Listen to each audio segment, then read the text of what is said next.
Welcome everybody to uSTADIUM Fantasy Live Week 4. I'm your host Chris, and with me as always is my co-host, my fantasy football confidant, some would say, Mr. Stefan Barashaj.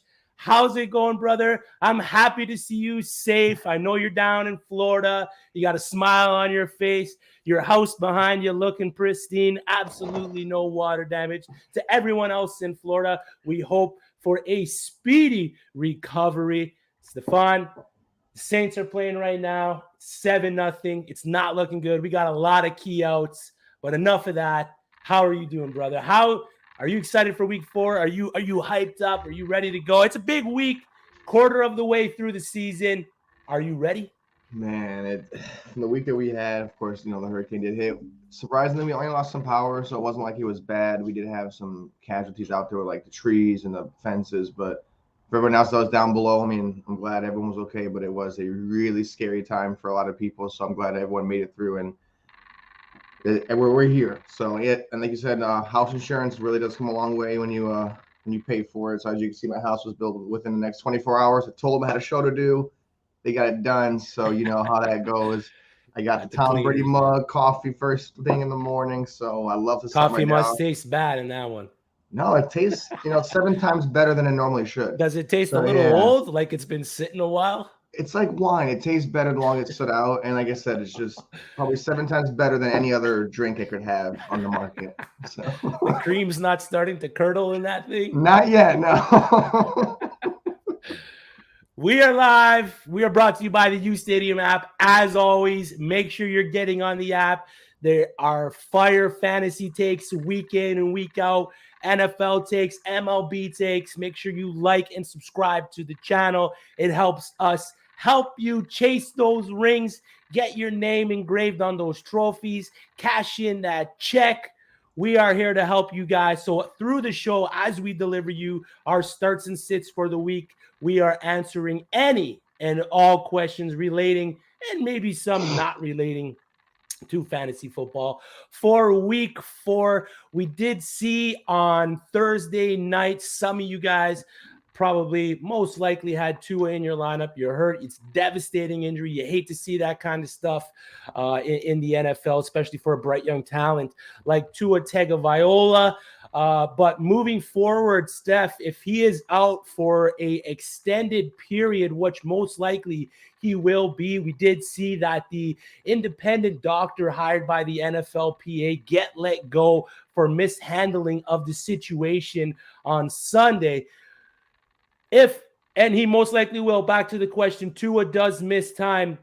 Who gets hurt the most in that wide receiver core? We saw Teddy Bridgewater target and find Tyreek Hill often when he was in the game. But now that he's going to be running with the ones, practicing with the ones, and getting more of a feel for that Miami Dolphins offense, is there a wide receiver you think takes a step back, or is it full court press for pretty much the wide receiver core of Jalen Waddle and Tyreek Hill? I mean, to be honest, if you look at it, Teddy Bridgewater was sustainable. Tyreek Hill still had 10 catches, 160 yards. Yep. He's also the first player this season to have multiple 10 reception games. That doesn't come, here and there. And Tua did give him, I believe it was 5 of those 10 receptions, maybe 6. Teddy Bridgewater knows his number one weapon. He's never had an offense this good, though. So Teddy Bridgewater held the team together, but they stalled a lot. They couldn't get things going how they could with Tua. But if there's one person I did see, it's Jalen Waddle. That's my boy. It's the guy I drafted in the 4th round. Everyone drafted in the 4th round. It just looked like Sherfield had more of a connection with Bridgewater. It seemed he had more of those easier routes. He was hampered by the groin injury, Waddle was. Yes, so I kind of feel like that short week, even I looked at him like 2 catches, 5 targets, 39 yards. Listen, we know he's off to a 352, and I think 3 touchdown kind of a season. So we understand he came down a little bit. He was injured. It's a short week. Tyreek Hill is still Tyreek Hill. It's not going to be where, Waddle it's Tyreek Hill's offense. Waddle is just a complimentary player. I think going forward next week, he'll back to his same regime. But I think this week only Waddle was just the lower guy because of the injury. But, I mean, if it's Teddy Bridgewater under center, we saw he can launch a cannon. It was ugly, but it got to Tyreek, the little bounce in his hands, He so didn't underthrow it. he didn't underthrow it. You're right. He didn't But underthrow it. if you look at it, it was like he just Give it all you got, man. You yeah, gotta when you have I Tyreek know. Hill, you gotta give it all you got when you're throwing that ball downfield, man. But like I said, I think they all benefit from it. The running game might be the only thing that I think is just like because Mostert started kicking it up, and then Yeah. Edmonds Mostert was looked nice through the tackles, he man. did, but like, are we Mostert gonna looked hype him nice. up? Or are we gonna just Yeah. let him be? Because once we get on the hype train, it's like, all right, something's gonna happen. He's gone. Yeah, yeah. But Edmonds saved by the touchdown, of course. We saw Mostert get a nice handle of the carries for the backfield for the Miami Dolphins. Still not a backfield that I want to invest heavily in.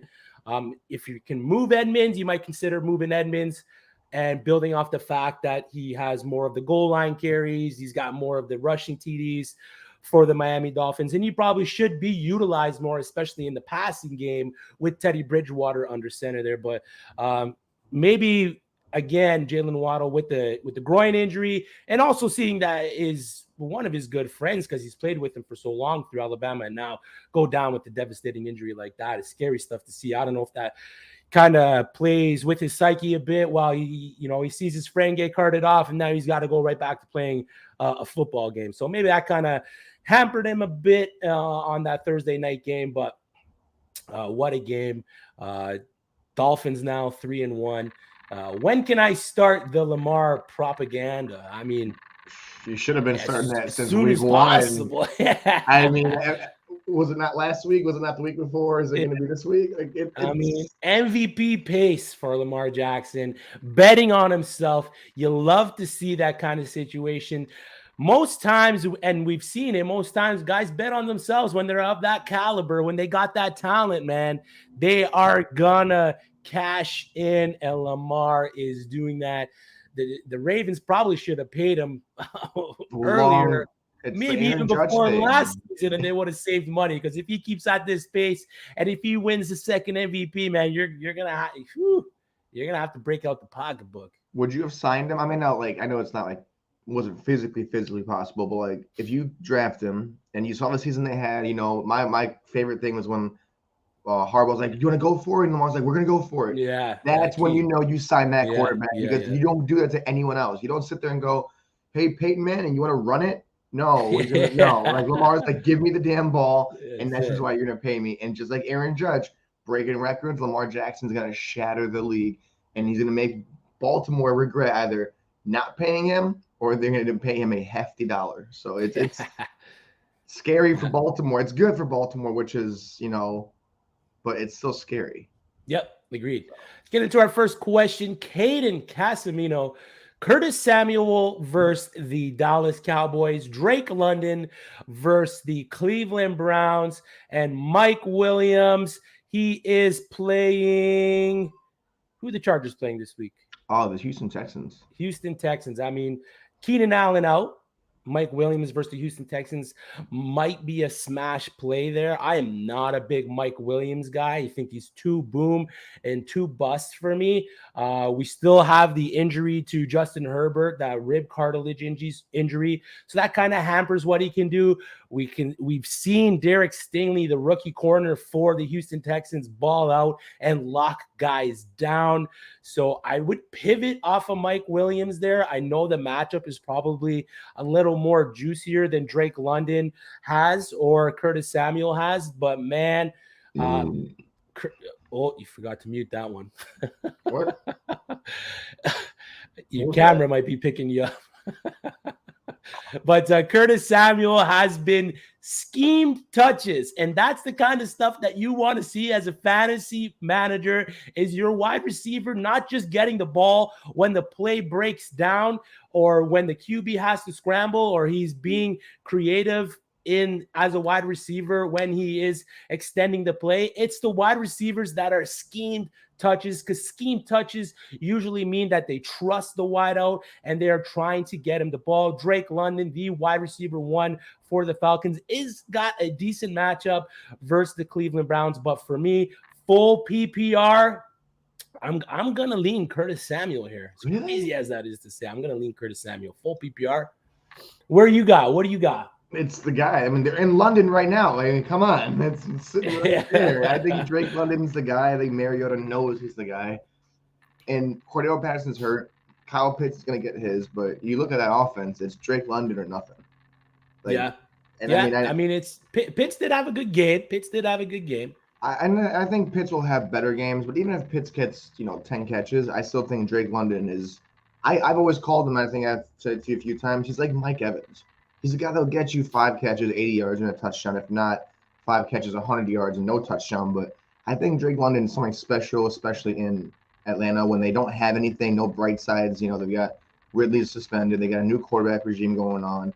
And I think Mariota's a good soft spot, and Drake London's like that feel-good story where it's like, okay, we're bad, but we've got a great future going forward.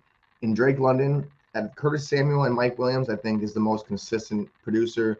Curtis Samuel is like it's like a dream. It's like it's too good to be true. When am I going to wake up and Curtis Samuel goes down to reverts to his natural state, which I think he's a good player, but the injuries and everything like that.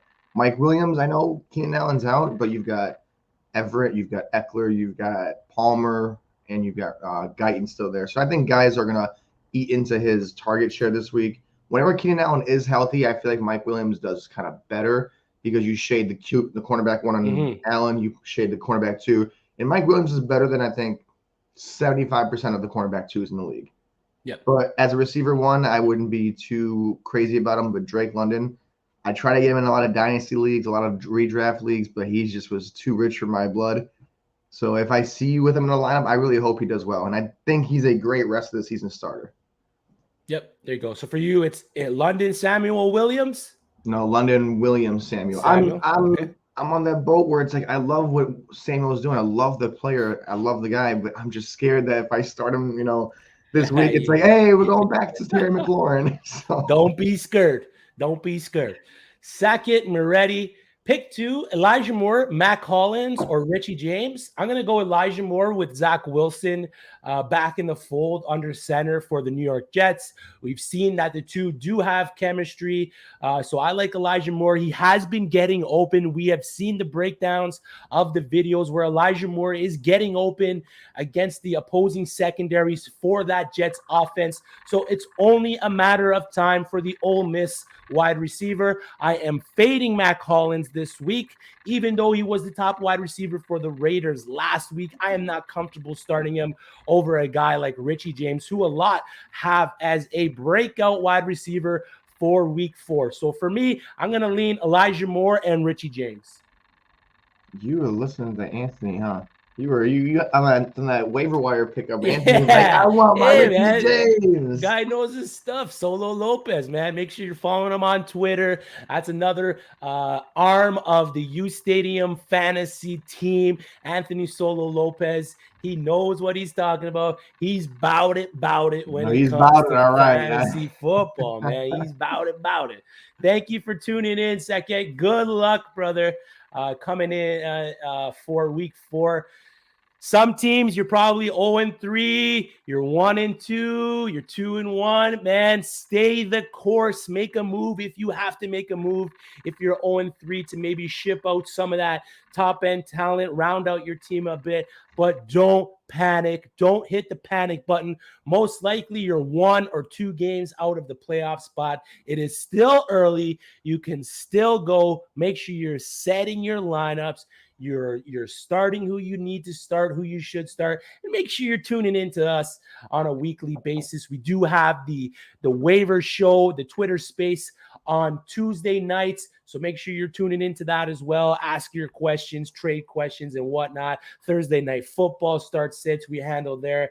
And then, of course, get at us on the uSTADIUM app. Make sure you're downloading that. The new website's getting live. Is it out for Android yet? I think not 100% sure that, but I know it is right around the corner for us to get those Android users on the app, to get full access to us on the uSTADIUM app, and get it on the takes. You have a uSTADIUM take right now. Stephon Diggs will have 20 plus fantasy points on the week, which is huge. I own a ton of Stephon Diggs. Oh, there's a pick. Oh, no, that's not a pick. Sorry, guys. Sorry. But let's get into the inactives of the week. Cordell Patterson is a true game time decision. I'm thinking he's a go with that knee injury. Amon-Ra St. Brown, not yet. Later today, there it is from Frankie, one of the heads over at uSTADIUM. The Google needs to approve the app. There it is. So as soon as Google approves, tweet Google, tell them to get on the game, tell them to speed it up. But the Android app is coming for Android users to get in on the hottest feature in the sports world, the uSTADIUM Takes feature right there. Monetize your sports takes and even some non-sports takes as well. But to the inactives for week 4, Amon-Ra St. Brown, the star wide receiver for the Detroit Lions, is out, as well as DJ Shark. Shark week is canceled. DeAndre Swift is out. Keenan Allen is out. Of course, Dak Prescott is out. David Montgomery is out. And if you listen to us on the Twitter space on Tuesday, we told you to run, not walk, run to go get Khalil Herbert, because the splits with Khalil Herbert in when David Montgomery is out has Khalil Herbert finishing most of the time as a RB1 on the week. So Khalil Herbert's going to be a guy that is going to plug right into your lineups. And if you are light on your team, you got a deeper league, Tristan Ebner might be a guy that you want to go in and just pick up for free off your waivers. That's literally what I did. Yeah, exactly. Free pickup. Kadarius Toney's out. Wan'Dale Robinson's out. Sterling Shepard is out. AJ Green is out. Rondale Moore for the Arizona Cardinals is making his season debut today. So kind of fade Dortch a little bit in that spot if you are starting Greg Dortch. Where am I at here? Mac Jones out. Jacoby Myers out. Hunter Renfrow out. Rashad Perryman was doubtful. He is leaning towards out. Boston Scott is out. Josh Reynolds is out. Jeez. So, I mean, the wide receiver core for the Detroit Lions is in absolute shambles. That's most of it here right now. We will keep you updated as the show goes on and these inactives roll in. Tegan Peterson, Khalil Herbert, or Alvin Kamara rest of the season. I mean, right now, I mean, you're leaning Khalil Herbert, of course. That's the guy I told you about. That's literally what I told you a second ago. That's the guy I traded this morning. Oh, no. It was 9:25. Yeah. And I hit him up. I'm like, you want this guy? He's like, I'm like, oh, here, take Mark Ingram. He's like, I don't want Mark Ingram. He comes back. He goes, Kamara for Herbert. I'm like, oh, yes. Bing. Took that. I know he's injured. Rest of the season, we're probably leaning towards Alvin Kamara. If David Montgomery does miss an extensive period of time, which I don't see happening, you could make the argument for Khalil Herbert just based on the amount that he's going to touch the ball there. I mean, we've seen the Chicago Bears don't pass the ball that much. The over-under for Justin Fields' passing yards today, I think, is 148.5. 148.5 on the dot. The lowest. I'm taking the over on that. I don't care. I'm taking that over. There's never going to be an over under that's so low. It's criminally low, but it is warranted because they're just not throwing the ball. I mean, you saw Teddy Bridgewater come in, and I know Tyreek Hill Waddle. I know that, but he threw 188 yards in the second half. It's possible. Just give me 50 yards a quarter. That's it. That's it. So rest of the season, I'm going to lean Alvin Kamara. Maybe this week and next week, I might lean Khalil Herbert. But if you're depth. What's that? I had depth. I have Chubb, I have Pierce, and I have Chubb, Pierce, and Javonte Williams. And now I have Kamara on my IR waiting to come back. So, gotcha. There it is. So yeah, if you're chasing wins, man, 0-3, man, I gotta get a win. I need a win. Oh, touchdown! There you go. Who that, baby? Is that Olave? I think so. Chris Olave. That's Olave, you know what? The kid. I'm gonna shout him out right now. If hopefully he's watching. If not, Frankie, if you're watching, Ryan, Noah has been preaching, has been on the wall saying, get this guy, Chris Olave, on your team all offseason, all preseason, all of our mock drafts. He gets them all the time. He just scored 12 targets a game. If you haven't traded for Chris Olave, what are you doing? Oh, Noah's been telling you for weeks. This guy's Beautiful. right. He hit it on the head. So Noah, I got to give you the props on that. Good job on that one. Beautiful. Beautiful. I'm sorry, Ryan. You know, the Drew Brees era is over in New Orleans. It's going to be a cast of characters until they're able to draft another or trade or sign another decent quarterback. Hopefully, the Baltimore Ravens fumble the bag and the Saints swoop in and take Lamar. They should have drafted him, but hey, that's a story for another day. Greg Dortch, Chris Godwin, J.K. Dobbins, or Rashad Penny in my flex. Man, a lot of what ifs here with all four of these guys. Godwin is a game time decision. If he's playing, I'm probably starting Godwin over all four of these over the other three guys. If I'm ranking them, I'm gonna go Godwin, Dobbins, Penny, or Dortch, then Penny. Penny does have a nice matchup there, but with the split with Kenneth Walker, and Kenneth Walker's looked nice for the Seattle Seahawks. Yes, I don't see him getting elite usage that you want. Dobbins, 1 week in from the injury, I'm going to see more workload start rotating in for J.K. Dobbins as they get him used to game time action. So, but this week, next week, I might lean Dobbins, Godwin. But if Godwin's playing, I'm going Godwin. If Godwin's not playing, I'm going Dobbins, Dortch, Penny. I think a lot of people are sleeping on Dortch because it's not a sexy name and he's not the guy. But if I had to rank these guys really quickly, it'd be Dobbins. I got to throw Dortch in there. I look at the numbers. I look at the production. I know Marquise Brown. Even with Rondale coming back. Oh yeah. I think what they know is they have a player in this guy. I mean, it's not like he sat there and these don't exist. These numbers that he put up the last few weeks, he's sitting there producing what Kyler Murray needs, and they've looked really bad on offense. Like that Arizona team looks scrambled. I mean, I know they got the win against the Raiders, but if you look at Dortch's numbers, week 1, 7 catches, 9 receptions, 63 yards. Week 2, 4 catches, 4 targets, 55 and a touchdown. Week 3, 9 catches, 10 targets, and 80 yards. I know Rondale Moore is coming back, but I still don't believe he's 100% healthy. And that hamstring injury, one run, one hyperextended, here and there, it's back on the IR, it's back and out. I think Dortch has cemented himself as a third receiver in this offense that could potentially beat out Rondale Moore. I mean, what has he really done? Last year he was good, but he was also, injured. This year he's got 20, 198 and a touchdown. That's, like I said, Jalen Waddle has 19 catches, 323 yards, and 3 touchdowns. These numbers aren't off by that much, and he's been screaming like, respect me. So I think it's about time we put respect on Dortch's name. So I'd go Dobbins, Dortch, Penny, Godwin. You know how I feel about the injuries. Godwin is most likely, I think, if Julio does play with Mike Evans, Godwin will be either a decoy or a guy he plays maybe 10% of the snaps just to throw off the defense, because the Chiefs are still the Chiefs. So you need anyone you can get on that field to make sure that the defense is confused. Even if Godwin doesn't put up a stat line, he can still be utilized in the offense to throw off the defense. So this week, Godwin, I'm not okay starting him. Maybe next week, if it's a better practice week and it's not really a game time decision, then I'll be more comfortable. But that's it for this week. Yeah, Greg Dortch, second in targets for the our Arizona Cardinals wide receivers. He's third in total team targets. Zach Ertz is second. Dortch, 23 targets, 20 catches. So he's being used nicely. He's got the 1 TD. He's seeing about a 16% target share there for the Arizona Cardinals. My worry is that Rondale Moore does come in and eat at that just a little bit, because they are going to kind of play that same role for the Cardinals offense.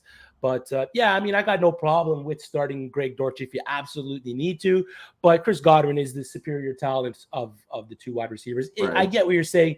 If he's playing, you kind of want to see his usage and what he's going to be like. You don't want to get caught starting Chris Godwin coming off an injury, and then you re-aggravate something and you hit like a 2 points. Then Greg Dortch gets you a nice little floor game with like 8 to 10 points there, right? That kind of swing can win or lose you your week. So I can see where you're coming from there with starting Greg Dortch over Chris Godwin, definitely. Okay, I mean, let's get into, I guess, our starts and sits of the week. Week 4 fantasy is upon us. We are hyped. We are ready to go. Bring you guys your W's, write your course, or keep you on the course of undefeated. Let's get into our starts and sits of the week. You ready? Just heads up, I changed my last second one last night again. Oh, who'd you change? So I don't know, for some reason I got the alert that Christian McCaffrey was not going to really be, was hurt, the quad injury, another Okay. day of injury. I had him in there, and I sat there. I'm like, am I going to go on Sunday, put on my clown mask, put the makeup on, and actually justify benching Christian McCaffrey? Thank It's God tough, Henry said dude. both of them, so I Yeah. was able to catch splash early and say, hey, we got to just put this in. I cannot justify benching this guy, because if I tell you guys to bench the number one overall pick and he does well, I might as well just turn the mic, give my camera away, and just stop doing what I'm doing. So I couldn't come to myself to sit there and say the words I had to say. So I ditched it and I put Eckler back in. But if you say sit him and he's worth the sit, hey, then you look like a genius, right? You're right. And so let it be known, we did have a graphic where I did have McCaffrey benched, but I'm not going to go against it. I'm just not going to tell you to do it. I'm not going to say you should or shouldn't. I'll let you decide that. I don't want that on my conscience. And having death threats in my DMs like, yo, told me to bench Christian McCaffrey, I'm going to find you. Like, no. Do it at your own caution. If he's going to play, he's going to play. But it just seems like there's a quad injury, a shin injury, this injury, ankle injury again, and it's starting to scare people. So I just figured to stay away from the entire situation and just plug back Eckler, and I can justify benching Eckler over Christian McCaffrey. Yep, that's fair. That's fair. All right, let's get into it. Our QB sit of the week is Matthew Stafford of the Los Angeles Rams versus the San Francisco 49ers. I mean, let's face it, Monday Night Football games this year haven't really been hitting the overs. They are currently sitting at 1-4. The games have been low scoring, and versus the San Francisco 49ers, I am looking for the trend to stay the same. QBs are, and get ready for this, QBs versus the San Francisco's on the year, and they have faced Justin Fields, Geno Smith, and Russell Wilson. QBs versus the San Francisco 49ers are averaging. Yes. QBs are averaging like yards? Fantasy points per game. Under 15. Very much under 15. Under 10. Yes. 9.67 points per game. Now, they haven't really faced anyone that elite, and there might be some people that say Russell Wilson is elite, but he's been Mr. Limited over Mr. Unlimited. So let's get that out of the game. They're the second best team versus the position, behind only the Buffalo Bills. On the year, Stafford is averaging only 13.9 fantasy points, seeing 2 of the 3 weeks so far, and in a 10-point fantasy output, while leading the league in interceptions. What? Yeah, Matt Stafford is leading the league in interceptions. He has Cooper Kupp, so the chance for him to hit a big play is always a possibility with a guy like Cooper Kupp, but it's more unlikely. He is QB 18 in deep ball attempts on the season with only 10. Matt Stafford used to be the deep ball king, but his average depth of target is only 7.5 yards, so he isn't exactly stretching out the field. Sit Stafford. Projection for the week, 250 yards, 1.5 touchdowns. Well, you know what? You're right. I mean, I want to say no, but I keep looking at that. Even at work. But your body. It's telling me no. Because at work, we have a football pool, and I saw, and like we picked, left and right, and I'm looking at this, like, and it's like, oh, what's the over/under going to be? You think? Like, it's like a question on the thing. I'm like 39, and someone's like, what are you talking about? I'm like, do you not know the teams that are playing? This is like this biggest snooze fest, and like you said, 1-4 record on Monday night over/under. Yeah. I'll give you one better. Every primetime game since the beginning of the season has gone under except for one. Do you know what game that was that went over? Bills and who did they play? Bills and Tennessee. Yep, that was the only game this entire season to hit the over mark by Just hit the over. 1 Just hit point. the And over. I'm not Yeah. talking no shaving down the points. What Vegas gives us, there has been a 7-1 record on No. over-unders on the under. Frankie, it's tequila and beer time. Come on. Bublé. Drinking a Michael Bublé. Well, football is on, so usually it is beer season. But Yeah, I mean, come on. Hey, it's 5 o'clock somewhere, right? exactly. Our QB start of the week, and this guy has been struggling for the first 3 But weeks. But this is the week that he rights the ship. I'll let Stefan take the floor with this. He's got the mug. This is his guy. He's got the jersey. So I'll let Stefan tell you why we should be starting Thomas Brady. well, I sipped my 7-time Super Bowl champ's mug. Kidding. It's been abysmal. 3 touchdowns, 673 yards, a 65% completion, which is not the worst, but his QBR rating is 47.7. I've never seen a GOAT play this bad, but yet have so much room for it's not really like he's playing bad. He's been sacked a total of 6 times all season. The offensive line, bad, I get it. But if you look at the real numbers, against Green Bay, he had a 98.4 rating. Against the Saints, he had no interceptions. He's had 1 interception on 3 touchdowns. So it's not like he's playing bad. But when you don't have anybody and you've got Cole Beasley, you've got Russell Gage, you've got Scotty Miller, Rashad Perryman, Cade Otton, and Cameron Brate, what do you expect the guy to do? You got no Mike Evans, you've got no Chris Godwin, you've got no Julio Jones. Leonard Fournette's the best piece out there, but he can't catch the ball 25 times. He can't rush the ball for 50 carries. So, of course, he's lacking, but it's not like Tom Brady's making turnovers. He's not making dumb decisions. He just doesn't have his big guys. Give me one guy, Julio Jones, Mike Evans, which tonight you will see the reason I'm starting him. The second he has all 3 to 85% of his receiving core, those numbers increase. It's not like he threw 3 interceptions, not getting the yards. 271 yards last week against the Packers. He threw 31 times. Didn't have Mike Evans or Julio Jones. Still had a 73.8 completion percentage. That's to me, that's Russell Gage all day. Oh, I don't know what that commercial was on the ESPN app. But I look at Tom Brady and I'm like, there's no way I can justify, and I said on the Twitter app, justify benching the guy when he hasn't been a turnover, casualty. He hasn't been playing bad. You give him one of his 3 receivers, he's back in a top 15 discussion. And the Chiefs aren't the best defense. It's not like they're going against that gauntlet that they had the first 3 weeks of the season and they came out 2-1. So Tom Brady tonight at home in Tampa, the first game against the Chiefs since that 31-9 debacle in Tampa Bay. I think the GOAT comes out, he's got a chip on his shoulder. He doesn't play 3 weeks and goes, oh, we're 2-1, we're fine. No, he's like, I'm going to come out and throw 5 touchdowns against these mother effers. So I think tonight Tom Brady goes for at least 265. Give me the 2 touchdowns, 10 rushing yards. Ooh. Give me a touchdown to Mike Evans and Russell Gage on the week, and give me Julio Jones 70 yards. I know it's just supposed to be a Tom Brady thing, but this is the get-right game for the Bucs to go 3-1 and show them, hey, when we're healthy, this is how we look like. Yep. So start Tom Brady. It's been a rough 3 weeks. I know. I have him on a bunch of my teams, but the better end of the schedule is coming. And those games where you sit there and you go, wow, 25 points, those are coming. And this will be the start of that coming. So Tom Brady, book him. I'm not going to be wrong about this one. I feel it in my gut. Just like you feel Drew Brees will come out of retirement and save your Saints any day now. No, don't come out of retirement, please. As much as I love Drew Brees, stay in retirement, man.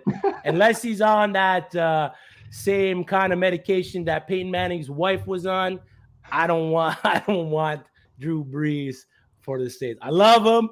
He is a New Orleans Saints god. He's a New Orleans Saints GOAT. But please, it was not a good last couple of years. Just to build on that, quarterbacks versus the Chiefs are averaging 24.3 fantasy points per game. Through the first 3 games, they have 7 TDs passing scored on them. We saw Justin Herbert throw over 300 yards, and we saw Matt Ryan, who they just beat the Chiefs, throw for 222 and 2 tutties. Do you trust Chris Godwin today? I guess I can't. I can't. I mean, what do you think is a good floor for the guy? Chris Do Godwin, you, a floor? like I what does he mean, come out and get with this? Is he healthy? Where like, oh, he could have played last week, but he's better off playing this week, or is next week the week you go, okay, you've had 2 weeks, you're good? Because that's what I'm scared of. I don't want to say go yeah. start the guy and he gets you 5 points. Hmm. So that's why I'm okay with benching him because it's not really like they need him. They just need Julio or Mike Evans. Yeah, yeah, yeah. I I don't don't trust I him. don't trust him. He could come out and have a good game. I wouldn't trust him. On the week, Godwin or let's say George. Godwin or Gabe Davis. See, I don't know because Gabe Davis has an ankle injury and it's Hmm. very windy in Buffalo or in Baltimore. So Yeah, the wind, I look at that like, oh, what do you mean it's the wind? It's harder to play in windy conditions, and I think Gabe Davis is the same boat as Chris Godwin, where it's like, yeah, he's good, he's been really good this season, but what is this injury? What is the ankle? Is it like nagging because he re-aggravated it again? So and he's like, oh no, I'm gonna come out and play. So is he a decoy? Like you're gonna start him and then he doesn't play a single snap, and you're like, oh my god, he's 0 points from Gabe Davis. I just would rather stay away. I've told a lot of people if you don't have a better option than Gabe Davis, like say it's like Dortch. I told the guy Dortch over yeah. Davis. Uh-huh. I told the guy Gage over Davis. I just Uh-huh. think that Gabe Davis is playing, but it's not going to be his day. More Yeah, of a yeah. Stephon Diggs, maybe Isaiah McKenzie. Dawson Knox might get his get right game as well, but I just don't have that confidence in me right now to say start Gabe Davis. Okay, Godwin or DJ Moore? DJ Moore. I saw Yeah, yeah, yeah. I saw DJ Moore. Listen, I don't know if you saw that video of him in like the interview after last game. This poor guy is it's like he's internally dying because he has to have Sam Darnold, PJ Walker, and Baker Mayfield throwing the ball. I think he gets a better stat line than Godwin because he's still the number one receiver. He's not hurt. He just has a hurt, slow quarterback. Yeah. And then one more from me before we answer Holden here. Godwin or Romeo Dobbs? Oh, Dobbs. Dobbs. You Dobbs, you yeah. even preached it on Tuesday. You had me convinced. Dobbs is this guy's no joke. Once Yeah. Aaron Rodgers says, "You're my best friend," that's it. That's it. That's all you need him to say. It's like Yeah. breakfast with Matt Stafford, which I think he stopped going to with Cooper Kupp because they're not looking too good team wise. Yeah. So no, I think Godwin is a hard sit for me, and Dobbs is it's an easy start for me. So And start then those two from guys. Holden here, Holden Cantor. What's up, boys? What's up, Holden? Thanks for tuning in. Godwin or Allen Robinson? Or Elijah Moore. I think I saw the second comment Oh, did below he too. say yeah? Yep. So the second one. So Or one of Elijah those three. Moore? I'm going Elijah there. I'm going Elijah with Zach back. Give me that. No. Cup is still looking good. I'm just like you said, the other offensive pieces. He needs to take him to breakfast with him because it seems him and Cup. Yeah. But I mean, if you look at Godwin, Allen Robinson, or Elijah Moore? give me Elijah Moore, Zach Wilson's Yeah, give me back, and, Elijah and there. man, it's just hard to look at Zach Wilson and go, you better give it to Elijah Moore because that's his boy. And Allen Robinson, that's your boy Holden, and Godwin's my boy. I can't play bias, but these guys haven't been good. And Elijah Moore is going to have his bounce back game with his best friend. Yeah, and wide receivers versus the Pittsburgh Steelers have been eating. So I'm firing up Elijah Moore there in that spot. Allen Robinson hasn't been great, and Elijah Moore hasn't been that great either for fantasy wise. But man, watch the tape. You see the kid getting consistently open. Just Joe Flacco does not look his way. So I'm okay firing up Elijah Moore over Godwin coming off an injury and over Allen Robinson coming off of whatever he's coming off of. So He's coming off the itis. yeah, straight up. Thank you for the question, Holden. Good luck. Let's get into our RB start of the week. It's none other than the New York Jet Breece Hall versus the Pittsburgh Steelers. This has all the fixings of a breakout game we have been waiting for from the rookie Breece Hall.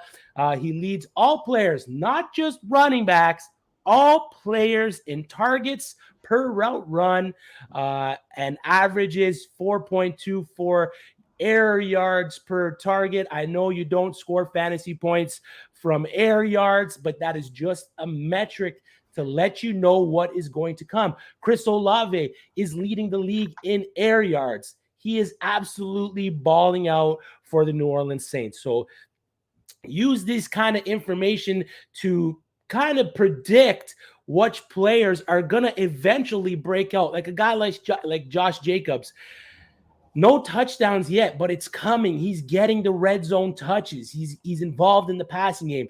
He is a key focal point for the Raiders offense. The touchdowns are going to come for Josh Jacobs, and they're going to come for Breece Hall. That's the highest air yards per target for a running back in the past 7 years. He is first in targets for all running backs on the season with 22. Running backs versus the Pittsburgh Steelers. They've been eating this season, and featured pass catching running backs are faring even better. We saw Joe Mixon have a day catching 7 balls for 63 yards. Plus 82 yards rushing the ball. Nick Chubb just dropped 113 yards on the Steelers.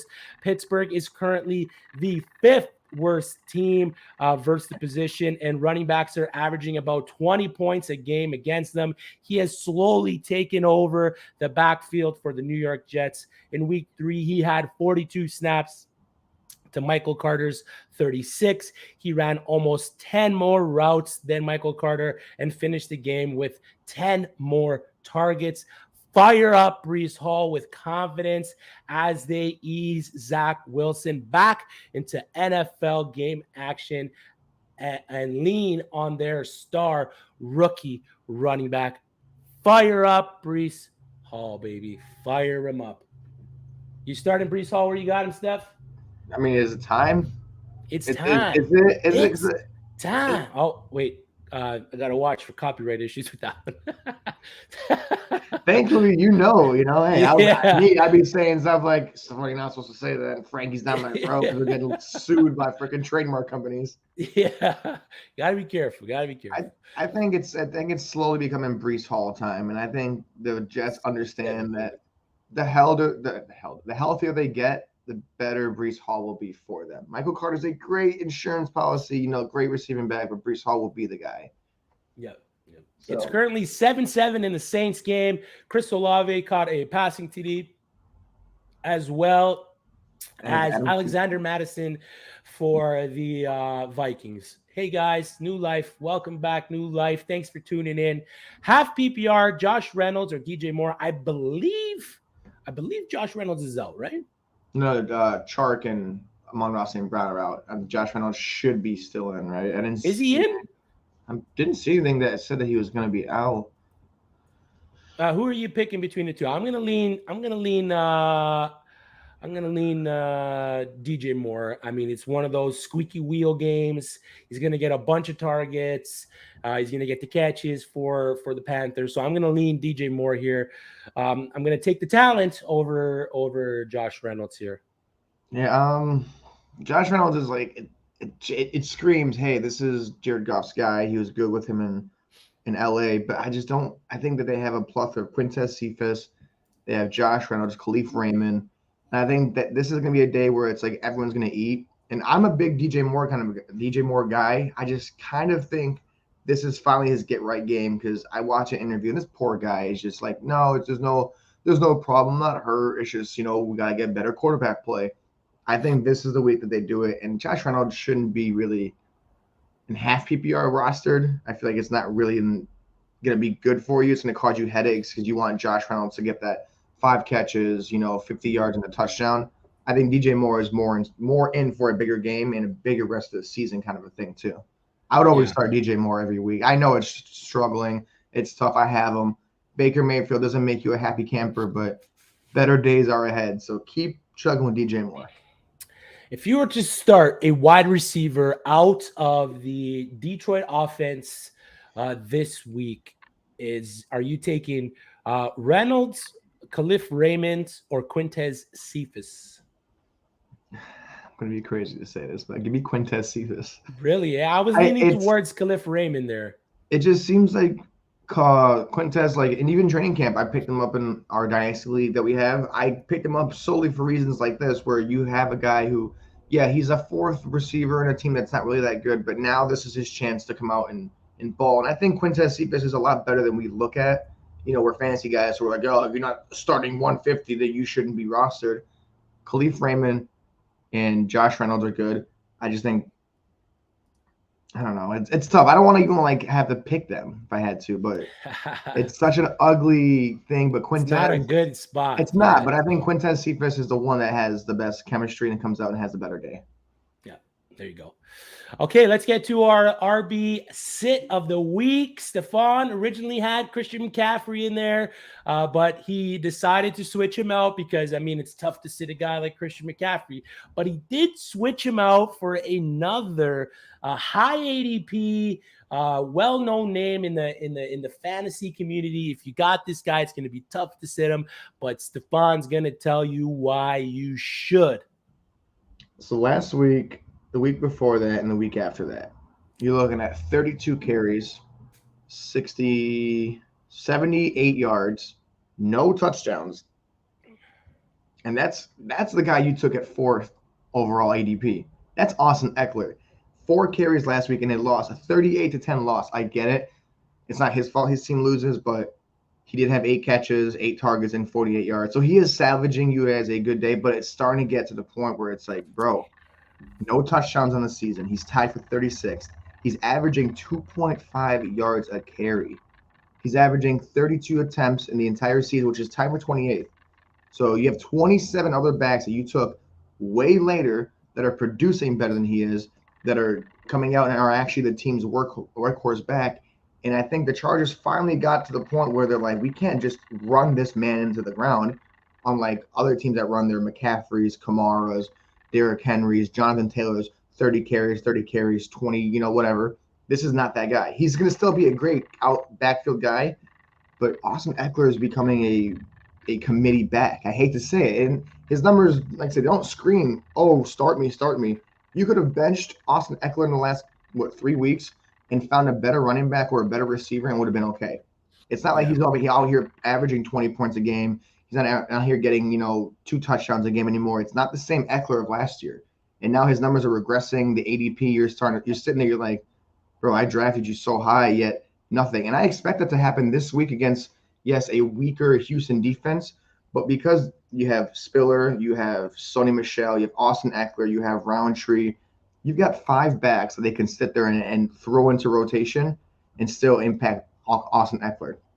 He's only gotten in full PPR points 20 points, not even 20 points. He had 19.8 in week 2 against the Kansas City Chiefs with 14 carries. Against the Jacksonville Jags, he only had 13 points because of his 8 receptions. So if you look at it, if he's not getting his 5-6 receptions, he's outside of a borderline top 50 back. Right. So this week, I'm okay with it. I don't trust what the offense is. Like you keep saying, Herbert is still hurt. So I don't know if they're going to lean on him or they're going to lean on all 4 backs plus the receivers. So I'm okay with sitting Austin Eckler. I think he gets under 15 carries again. I don't think he gets 9 catches. I think he evens out about 3 to 4 catches. And I don't think he breaks the 15-point mark this week. I really think he's a trade candidate because you're starting to get irritated if you're losing games because of him. I think like Kamara, he's a guy you ship for a high-end piece and just hope he does better rest of the season. But I'm all out on Austin Eckler like I was week 1 of the season. I don't think he's worth that high pick, and I think he's just going to get worse going forward. There it is. It's. I know I'm being very it's to the. You're being bold, man. I love to see it. I mean, a lot of people can say, "Hey, sit this plug, sit that bum, start this stud, fire up that guy because he's amazing." But man, it takes a big set of cojones to say, "Hey, you drafted this guy either first round, early second. He's not living up to his ADP. He's not giving you the potential that, he's been known to give you in Austin Eckler. This is why you should sit him this week." So I love to see it, Steph. I love seeing you go out on a ledge there, buddy. So don't be, oh, I know it's Austin Eckler, man. Stick by your word because I like what you just told me, man. I like what you just told me there. And if anyone that was here for us last year, it was one of our last shows of the year. And I had was like our last sit start show of the week, and I had drop. I told you to drop Myles Gaskin week 14 or 13. You know what he did ever since then? He hasn't done squat. He said healthy scratch. I'm talking since I said week 13 of last year, you should just drop Gaskin. He hasn't done anything for you. And that's why I'm okay with saying what I said about Eckler, because I have a few times where I said it and it did come true. Yeah. So There it is. 10-7 for the Minnesota Vikings. If you missed out, there was a huge take on the uSTADIUM app that the Vikings would beat the Saints. Today, I'm on the other side of that, and the disagrees is a very small number there. So if I can hit that, I mean, there's over 100,000 uSTADIUM points involved in that take. So I would take a nice chunk of that with me home. So let's get to that question there. We had Brandon Jacobs. He had a full PPR. Need one for my second flex. Russell Gage, Devin Singletary, the return of Michael Gallup for the Dallas Cowboys, as well as the return for Dalton Schultz. It is a full PPR. It is the second flex. I mean, I've been liking the usage for Devin Singletary, especially in the passing game for the Buffalo Bills. That's not something that he's really been that known for with his rushing abilities there. So full PPR, I mean, he could see some decent usage for the Buffalo Bills today. You said yourself that it is pretty windy in Baltimore. So I think I read the winds are reaching up to 30 miles per hour there. So the passing game, the deep field passing game might not be a thing this week for both teams. So Singletary could see some decent usage there for the Buffalo Bills. But are you leaning towards one or the other here? I mean, for me, it's between Gage and Singletary. I want to see what Gallup can do. For the Dallas Cowboys returning from injury. He's making his season debut as well. I'm not a big proponent of plugging in a tight end in my second flex when you have the ability or the option to put in a team's running back one, and Singletary is just that for the Buffalo Bills. So how are you looking at that one there, Steph? You're 100% right. I mean, if this is last year, Singletary up until the last 6 weeks of the season was nothing. I mean, last year he won you championships because of his last 6 weeks. This year, he's showing early on and showing the Buffalo Bills, because it seems every year, oh, is Zach Moss a guy? Singletary is a guy. Oh, here's James Cook. Like, there's always some kind of like confusion in that backfield. But Singletary has been nothing short of amazing. And I say amazing because where you get him, you're not getting him a top 5 pick. Well, yeah, where you drafted him. Yeah, you're like, oh shoot, Singletary's still left. Like, oh crap, why do I want this guy? You picked him up, and you're starting in week 1 with Weary. Oh my God, what's he gonna do? 1, 2, 3. Week 3's going off. This guy is finally the back that we wanted him to be. But Josh Allen has learned to stop running the ball and get hurt when you can give it to your back who can take 20 carries a game. So Devin Singletary going forward is an easy plug. I'm not gonna say RB1, but he's an easy RB2 plug in rest of the season. Gallup and Schultz, 2 guys in injuries and 2 guys in the offense that is, I think the Cowboys offense is here, when in reality it should really be here. Down there. And I think we're not like down here. Yeah. Like they're really high right now. Yeah. Beating Cincinnati, beating the Giants, coming off the Cooper rush. It's got, you got that adrenaline feeling, that rush. It's like, oh, we're winning. But I think Gallup and Schultz this week, take it easy. They're coming off big injuries.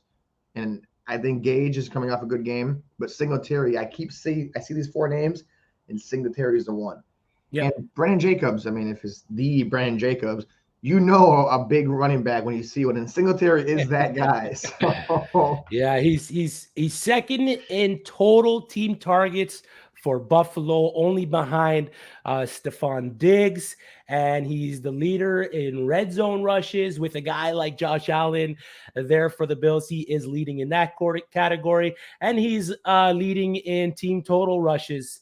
He's got 10 more than the next guy, which is James Cook there. So fire up Devin Singletary with some confidence, and don't be afraid to plug him into your lineups. Let's get over to our next wide receiver sit of the week, and I might my camera and microphone might go off here because our producer Splash is a big Baltimore Ravens fan, buddy. and I'm probably gonna get some heat for sitting Oh, there we go. It's my show. Oh. But like you said, Steph, the wind is the wind speeds are high in Baltimore for the game today. And don't come at me with the Bills secondaries in shambles. We saw what Tyreek and Waddle did to them.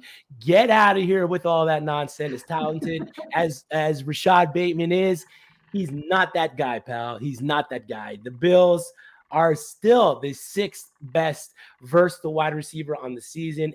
Again, it's a small sample size, only 3 weeks, but this is what we got to build on. And they face the Patriots. And when they face the Patriots, our fourth best versus the wide receiver, he was only held to 4 fantasy points. There it is.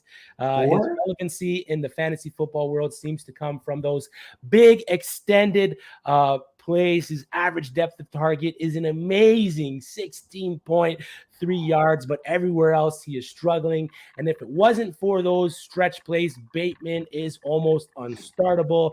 He has 16 targets on the season, which puts him at wide receiver 52. He has a 19.3% target share, which puts him as a sub 50 wide receiver there. And he has only run 70 routes. He has got 8 receptions for 226 yards, and more than 50% of those yards are after the catch. So dynamic, possibly. If he has another big boom game, I would consider moving him out. But after this week, if he has, which he should, another subpar outing for the Baltimore Ravens and fantasy managers, you may want to buy low. His rest of season schedule is nice. The last 4 weeks of the fantasy season, he has Pittsburgh, Cleveland, Atlanta, and then he has Pittsburgh for championship weekend. I mean, those are juicy matches for fantasy managers who will either acquire or have Rashad Bateman on their rosters. But this weekend, if the Ravens can pull off the win, it'll come off the back of their star quarterback on the ground. And Lamar Jackson will just add another reason as to why he should be one of the highest, if not the highest paid quarterback in the league. My projection for Rashad Bateman this week: splash, earmuffs, 3 catches, 45 yards. So not a great outing. And I'm only giving him 45 yards because his average depth of target is pretty deep there. So, I mean, his relevancy, we've seen it. It comes from those big plays. You take out those big plays. I mean, I know that's kind of faux pas. You know, those are plays that happen. That's what he does. But you take those out, and he's scoring you less than 5 points per week fantasy-wise. So I'm sitting Rashad Bateman this week versus the Buffalo Bills. To me, that's almost a no-brainer. Let's get into our wide receiver start of the week. This guy's been struggling, but like I said, the squeaky wheel game is coming for DJ Moore. Stefan, why should we trust DJ Moore in this Carolina Panthers offense? Something's got to break. Something's got to break. Something's got to break through. And when you play against, I've seen this team play the last 3 weeks. Every week I watch them play on offense, on defense. Offense is better than their defense. But Arizona Cardinals are, if not the worst secondary in the NFL, I think. I look at this team and, man, the Raiders had their way with them. If it wasn't for Kyler Murray's, elusive ability, it'd be a different team. If he wasn't as good, if you take Kyler Murray out, this team is the worst team in the NFL. They have no DeAndre Hopkins. They AJ Green's out. Get all these guys hurt, and then you go on the other side and you look at the Carolina Panthers, a fully healthy team, but you are missing your star receiver in DJ Moore. Last few weeks, he's been nothing. I can't blame him. Baker Mayfield just freaking quarterback. I mean, what do you want? You want him to go for 1,000 yards? I still think DJ Moore he's got that dog. I don't care who's throwing him the rock. We saw Andre Johnson have Matt Schaub for years. Calvin Johnson didn't have, he had Matt Stafford. And then we have all these other guys who have crappy quarterbacks that get thrown the ball and they still make it work. I think DJ Moore is going to know. He's like, listen, I have to make it, because he's still saying we're getting open, we're getting separation, but we're just not getting the ball put where we have to have it put. And I think this is a week. It's a Baker Mayfield, that 1 week where he goes for 2 touchdowns, 300 yards. He has his Baker game and then resorts back to his old self. I think DJ Moore this week, his stat line is 49.5 under over yards. I think he crushes that. I think he comes out, has his first 100-yard season or 100-yard game of the season. Give me the 0.6 touchdowns, but I think this is like a PPR machine game for him. He's going to get you, I believe, if I was right, I looked at the numbers. Arizona's giving up a minimum of 15 points to receivers this year per game. So if DJ Moore comes out, he is the receiver one. He is the guy who needs the ball. I don't care. Robbie Anderson's not that guy. Laviska Shenault's not that guy. CMC is that guy, but they're not going to stock him 8 catches. Where are all these throws? Where are all these passes going to? DJ Moore, your receiver one. The guy is 24. He's still young. I think this is the breakout game. My girlfriend was talking last week that everything the last 3 weeks has been weird. Something called the Mercury retrograde, where it's like everything that's supposed to be good is not good. It ended today. And everything that was backwards will start to fix itself up. The guys who have been doing bad are going to start coming back up. And I think DJ Moore, come this week, has his first 100-yard game, 8 receptions. Give me a 0.6 touchdown. I really think he has a touchdown. I think Baker Mayfield, after seeing that sad, depressing interview he had with that reporter, you don't come out the next week against, again, a terrible secondary and do not give it to DJ Moore. I firmly can't go into this week believing he's going to have under 50 yards. So I had to plug him in. I had to have him as my starter.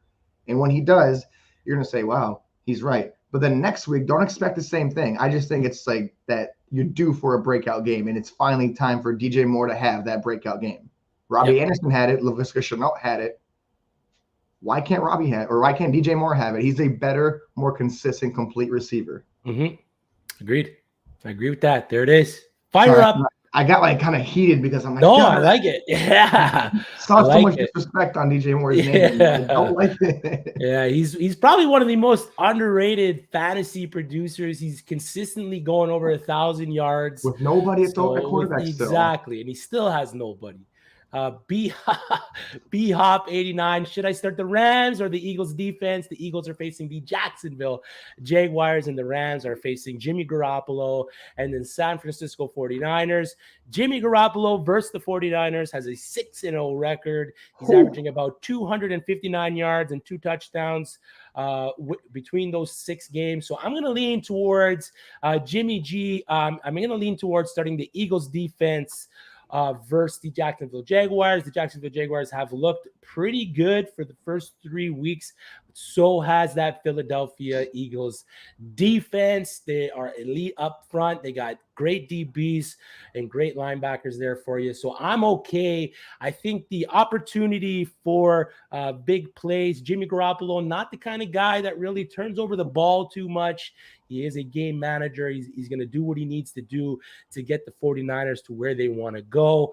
Whereas I believe the Jacksonville Jaguars will take more shots versus the Philadelphia Eagles defense. If the Eagles do get ahead in the game, I could see the Jaguars leaning more on Trevor Lawrence to throw the ball, which will lead to more opportunities for the Eagles defense to get interceptions, and interceptions therefore lead to the possibility of interception return TDs. If your starting defense can get that defensive TD, I mean, you're taking them, right? You're starting that defense there. So I'm starting the Philadelphia Eagles defense over the Rams on Monday night.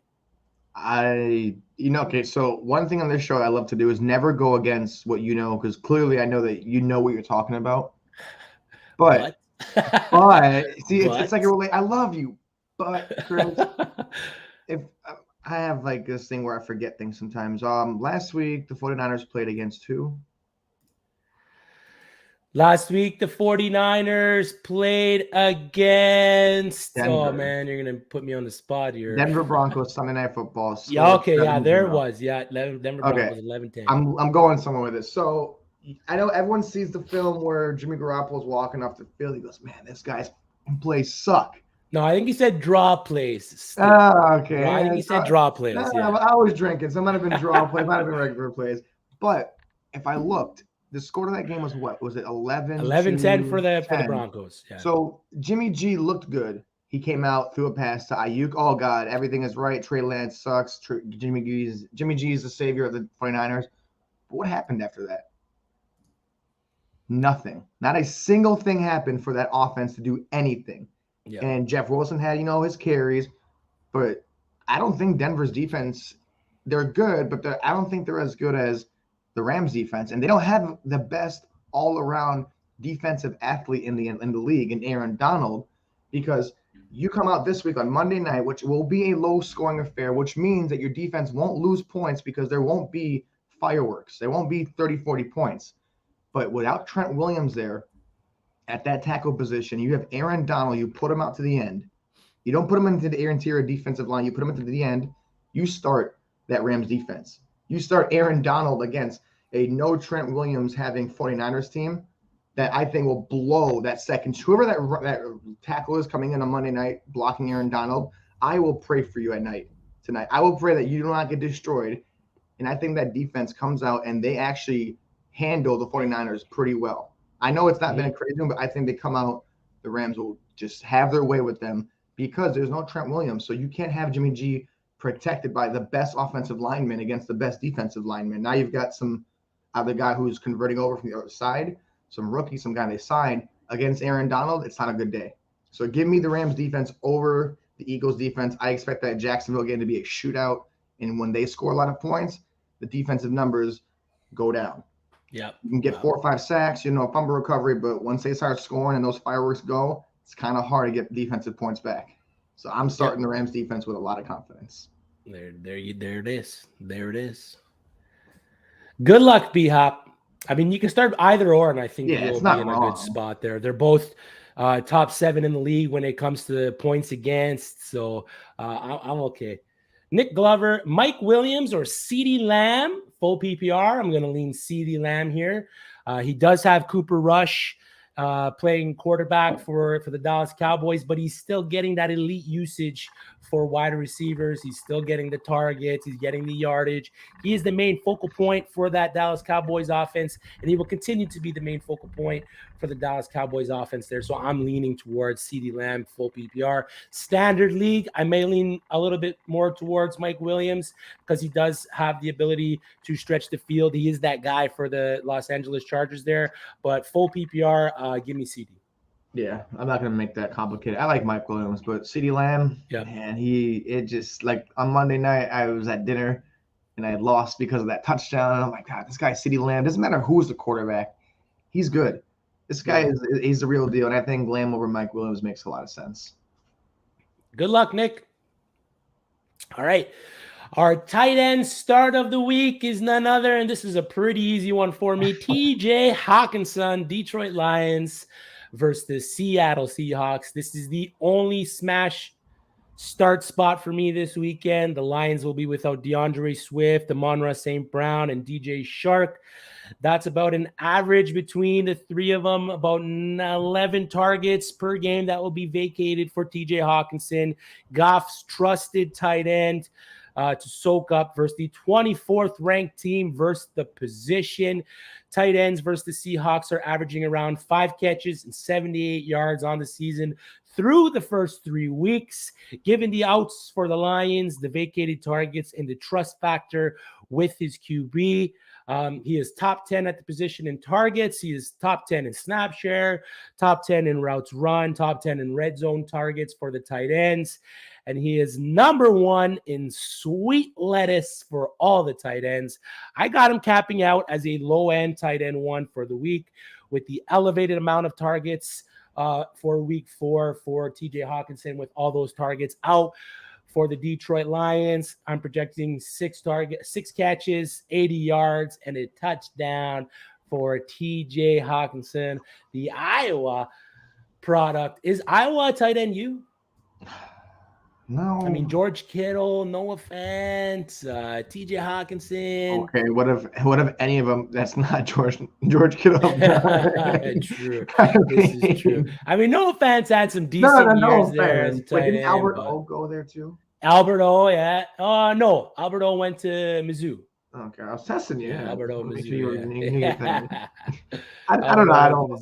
I think Georgia almost beat Georgia yesterday. Yeah, and it's funny I said that. Georgia's got a tight end that I think coming into this league might be the next George Kittle. I keep what is his name? I know Brock you're more. Bowers. Is it Brock Bowers? No, the other guy, the bigger from Georgia. one. Yeah, Brock the Bowers, one. the good guy. Well, there's Brock Bowers and there's Eric Gilbert. Okay, he like hurdled a guy 2 weeks ago. I forgot his name, but he was big. Brock Bowers. I'm gonna look him up. All right, you know what I'm talking about now, the big boy. Yeah, It's that Darnell Washington, right? Yeah, Darnell Washington. I think if anybody can draft that kid late and develop him, he's gonna be a freaking monster. I've never seen a man that big play tight end and be. And he's a big quick. boy and he's hurling guys. He's hurling guys. I knew you knew who I was talking about. It's early in the morning. I know. So. I got you, Steph. All right, we're almost done here. Let's wrap this up. Our tight end sit of the week is David Njoku. You wonder why? Why is David Njoku? He just came off a big game. He came off a Thursday night football game. You know what happens on Thursday night football? Garbage happens on Thursday night football. You see stuff because you know it's a short week. You know, like you see, Jalen Waddle 2 catches. Sherfield had 6 catches, but because it's Thursday night football, it's a game that they just want to get out of the way. Yeah. It's like, we don't want to have some crazy rinky-dinky, crazy setup. So what's the safest thing you could do, Jacoby Brissett? Run the ball with Nick Chubb. And give the ball to Njoku. Make sure Amari Cooper doesn't get hurt, but still give him his numbers. And that's exactly what they did. 9 catches, 10 targets, 89 yards, and a touchdown. Oh, start him, tight end. Projections have him crazy. Number 1 waiver tight end. But let's pump the brakes because are we looking at a Thursday night? It's Thursday night. It's early. We've been drinking. We're like crazy. But let's look at week 1. He had one target, 1 catch for 7 yards. Week 2 against the Jets, 3 catches, 5 targets, 32 yards. Combined score of 7.9. You can double his first 2 weeks, and they still wouldn't add up to what he had his 3rd week.